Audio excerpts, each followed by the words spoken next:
ఒకానొకప్పుడు తులసీదాస్ గారు ఇంటికి అతిథులు వచ్చారని గబగబా వెళ్ళి వాళ్ళని భోజనానికి రమ్మన్నారు. వాళ్ళందరూ వచ్చారు. ఇంట్లో బియ్యపు గింజ లేదు. పాపం ఆ లోయి పక్కనున్న వర్తకుడి దగ్గరికి వెళ్ళి అప్పు ఇమ్మని అడిగింది. ఏం పెట్టి తీరుస్తావు అని అడిగాడు. ఎప్పటికో అప్పటికి తీరుస్తాం, అతిథులు వచ్చారు, నా కోసం భర్త కోసం కాదు, ఆ వచ్చిన అతిథుల కోసం. నా భర్త మాటిచ్చాడు అన్నం పెడతానని, అందుకని సరుకులు అప్పిమ్మంది. ఆయన నవ్వి అన్నాడు, నువ్వు నాకు పొందు సుఖాన్ని ఇస్తే నేను నీకు సరుకులు ఇస్తాను, నేటి రాత్రి నా కోరిక తీరుస్తావా అన్నాడు.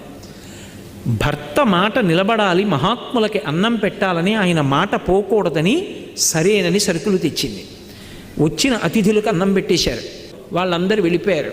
వెళ్ళి దిగబెట్టి వచ్చేశారు తులసీదాస్ గారు. వచ్చేసిన తరువాత పాపం భార్య ఏడుస్తూ చెప్పింది, నేను ఇటువంటి మాట ఇచ్చాను మీరు ఇచ్చిన మాట నిలబడ్డం కోసం. ఆయన అన్నాడు తులసీదాస్ గారు, ఏడుస్తావే?